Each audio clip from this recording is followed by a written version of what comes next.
Hi, I'm Jim Eves, and you're listening to the Honest Filmmaker podcast, career advice from people in the business. Today, I'm joined by writer, director, and film lecturer Pat Higgins. Pat has directed a whopping 9 films, both features and anthology pics. His last film was the #1 project on Kickstarter and closed out the 2022 Fright Fest Film Festival. Pat's also written a number of scripts, some of which have been optioned.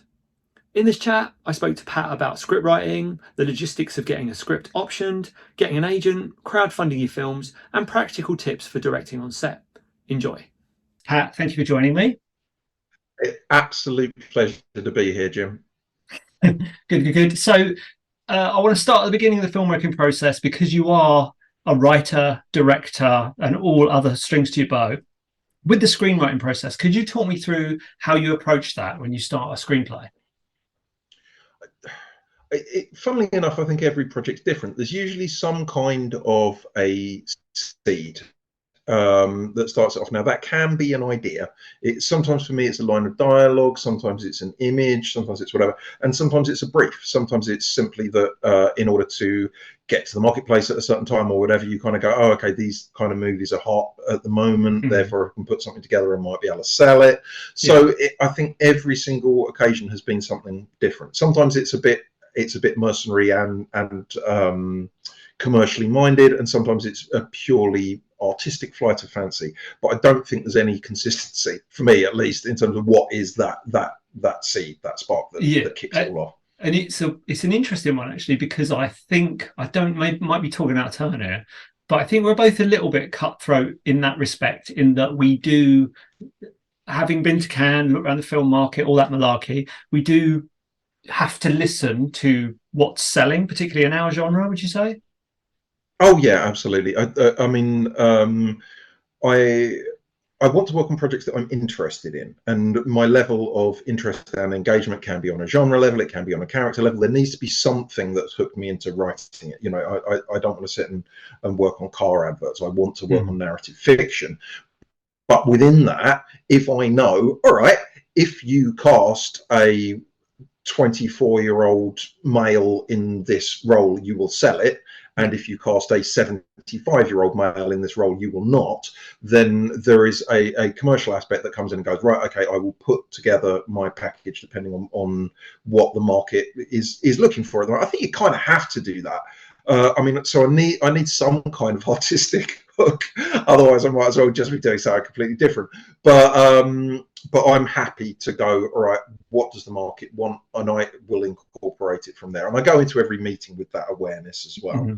I'm not going to flounce out going, no, my artistic vision is that this will feature X, Y, and Z, if that's not what's going to sell, because who wants to make a movie that nobody watches?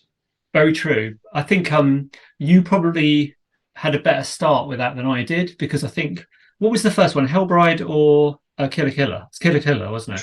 Trash House was my first one. Trash House. So Trash that House was very one, yeah. Was that female lead? Was that one? Yeah. So I think my first film, I did go straight out of film school and did do that. I mean, you wouldn't know watching it now, but I did do that sort of artistic. You know, we want to be artists. This is what we're doing. We've got, you know, this guy. I really didn't. And, you didn't. You already knew. I literally went, if I only ever make one movie, what do I want? And I wrote down basically, you know, I want chainsaws, I want zombies, I want slime up the walls, I want all this sort of nonsense, because that was really what, you know, my B movie heart, that's what I wanted to create. And then I crossed off the bits that were out of my budget league, so no giant octopus on that one, all that sort of thing. I just kind of went through like that and approached it in just a happy, dopey kid in a candy store. This is, if I make one movie, at least I've made something that sums me up a bit. I kind of wish I'd done that. I think we the first two, the second one had a killer clown in it, so you know we did all right. But the first one, I think we shot it thinking it was this big, you know, I think it makes me cringe to say it, but I think we even entered it into Cannes at the time, this kind of horror movie with Uri Geller, do you know what I mean? And we entered it to Cannes because we took it so seriously, and then when that completely failed, we looked back at it and went, oh my God, it doesn't make any sense. And it's actually not got enough horror in it. It's not got enough excitement, which caused us to recut the whole thing because we'd not sort of made that decision early on or thought at all about how we were going to sell the bloody thing. So you talked about how you begin a screenplay. You've done these talks about doing a screenplay in 30 days. Tell me about that. I'm curious about that because there is no way I could do that. Oh yes you can. Yes you can. Honestly, just come to my talk and you can do it. You can, honestly. I mean, really, underneath the methodology of writing a movie in 30 days, which I've got down pretty well now, but underneath that methodology, many years ago I quit smoking, and all the books about how to quit smoking, underneath the 300 pages of waffle, are basically going, yeah, don't smoke any more cigarettes. That's really where you've got to go in order to quit smoking. And I think sometimes screenwriting is the same thing. You want to write a script in 30 days, you write one. I think that there is an element of that. But for me, I mean, that particular methodology is, I say it's actually write a movie in 30 days. It's not. It's actually 10. Because the structure that I work around is 10 days of planning, where you plan out all of the arcs, you plan out your character arcs, you plan out the way the narrative is going to work, the way everything's going to tick in with genre, the way that your theme is going to be connected all the way through it, all of these sorts of things. So you spend 10 days planning and you get the whole thing broken down into 40 bits of business, 40 post-it notes. That will be, you know, I hesitate to use scenes because then people think, oh, but some scenes are very short, and so I prefer to use some bits of business. But so you've got your 40 bits of business, and then the central 10 days out of the 30 days is actually dictating off the top of your head, looking at these, looking at the scene, look at the, you know, the post-it note, knowing what's got to happen in it, and dictating the dialogue off the top of your head, and then running that through transcription software. For me, that means that all your dialogue comes out. There's one of the problems that I think, particularly with screenwriters when they're starting out, is that their dialogue clunks. And sometimes it looks beautiful on the page, and you wouldn't realise how poor the dialogue is until some poor bugger actually has to say it. Yeah. And then when someone actually has to say it, you go, wow, that dialogue really doesn't work at all. It's horribly overwritten and no one would say it. But when you're reading it on the page, it works in your head. So I think that one of the advantages of using dictation when you're writing, particularly speed writing, is that your mouth is not going to come up with those kind of things. You're going to come up with dialogue that sounds much more naturalistic, that sounds much more like people would actually do. So you do 10 days in the middle of dictation against those. So it's 4 post-it notes a day. Of dictating those, and then you end up with this horrible rough draft after. So 20 days in, you've got a rough draft that stinks to high heaven. You would never show it to anybody else. You would never, whatever. And then you've got 10 days to basically beat the thing into shape, which is done by looking at different elements of it, be they the character paths, be they individual scenes, be they the way that scenes link together, the way that everything refers back to the theme, and you do different passes for each one of those things to try and kick that script into shape. How do you actually feel about writing? Because I don't think I enjoy it at all until I'm on my like third to last draft and I'm actually enjoying reading it and it makes sense. But up until that point, I really don't enjoy it. What about you?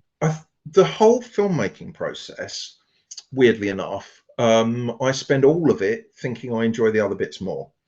So when I'm writing, I'm thinking, oh God, I just wish I was on set. When I'm on set and I'm tired and I'm stressed, I was thinking, oh God, I wish I was in post-production. When I'm in post-production, I'm like, I'm sick to death of this movie. I just want to be writing another one.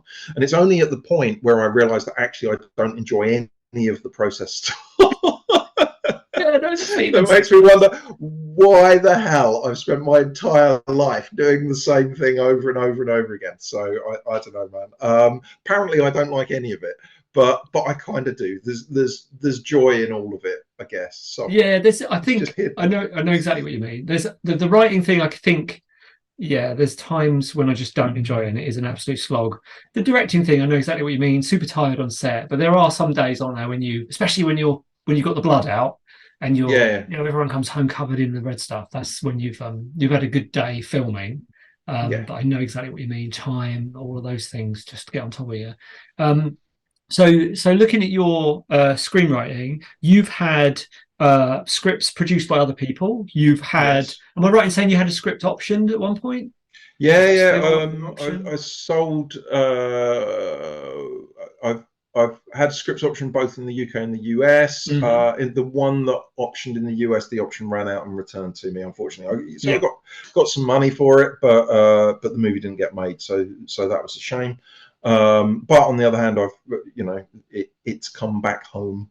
yeah, So no harm, no foul, and it brought a few quid with it. So yeah, yeah. So to people who wouldn't understand that process, was that linked through an agent, or was that something you'd just sort of networked into yourself? the option on that one kind of came. There was a director attached to that project. We signed a shopping contract with the director, which basically means that the director is then authorised to approach people and go, "This is my next project," and that can help get the production up and running. But what actually happened there was that the shopping contract ran out, Mm. and the director went on to another project, wasn't able to kind of pick that up and pursue it. But that route that had already been kind of made, that production company said, well, we're still interested in optioning it in whatever form you can, potentially do that. Mm. So that initial contact was actually made via the proposed director on the shopping contract, and then that fell apart, and then they optioned it anyway, and then they still didn't get it made. So I mean, every step of the way, there's always potential frustration.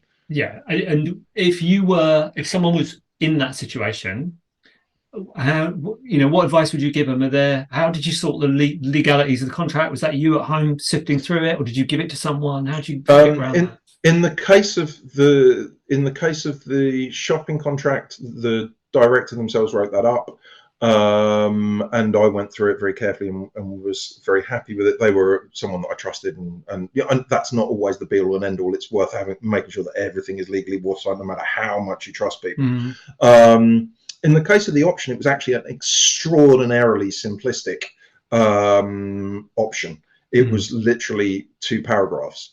And so in some ways that's more reassuring. It depends. You do sometimes get these things where it's like 16 pages, and then you get something else that's 2 paragraphs, and you never really know. It was my first time also dealing with an American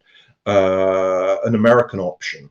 As I say, I'd previously sold scripts in the UK, but this was a sort of LA based company.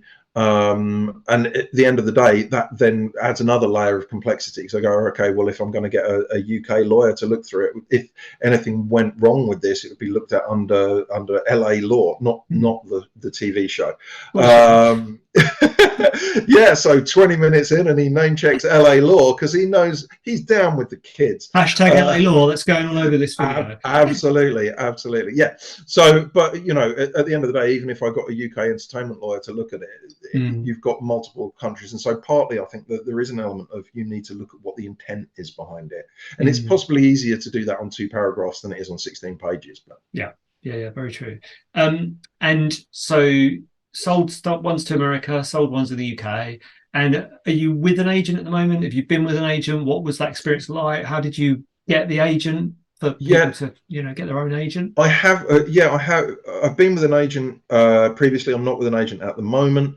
The agent that I got from a cold approach, which I've since understood really doesn't happen. Yeah. Nearly everybody else I've ever spoken to who's had an agent, it's been, oh no, it was an introduction at a party or it was whatever. I mean, I had several credits under my belt, but it was literally one afternoon I sent out like 3 inquiries, and then one of them got back and asked for a meeting. But as I understand it, that's not usually the way it goes. I think I was extraordinarily lucky, and I guess because I had a bit of a track record on me as well.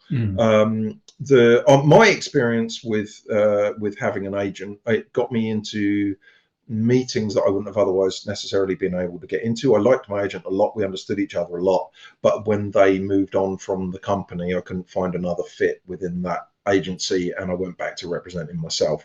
So I didn't actually make any sales or any options during the time I was represented, which is I don't think any reflection on the agent I had. It's just the way it breaks down. But on the other hand, I have sold movies myself without an agent, so I guess you can read that whichever way. Yeah, and I remember. I think we were together at London screenwriting thing. I think you were in the audience with me, and there was an agent talking to scriptwriters about how to get an agent. And I remember all of the questions from the audience was essentially, how do I get an agent? And they all kind of got buffed away. And in the end, he just sort of said, look, don't call us, win some competitions, get some credits under your belt, and then we'll come to you. Which is a little disheartening, I think, if your focus is script writing and you're kind of out in the wilderness, aren't you, trying to find people to make your stuff or trying to find someone to even read it. That is a little depressing, but I guess, like you say, it's making those connections. I think that no matter how good you are as a writer of spec scripts, until you've been through the process of production and you've sat and watched something being made from one of your own scripts with an audience, I think you're missing a part of the puzzle. And I think that there are agents that feel, I can't accompany you through that forest. You need to go through that forest on your own. Because where you go, oh no, this script needs this 3-page monologue about his budgie dying when he was 6. When you're sat with a festival audience and they're lost, you know, you're losing the festival audience, they're not engaging with it as much as you'd want, and then you think, oh Jesus Christ, and we've got a 3-page monologue about his budgie dying when he was 6 still to come. It changes the way that you process your screenwriting.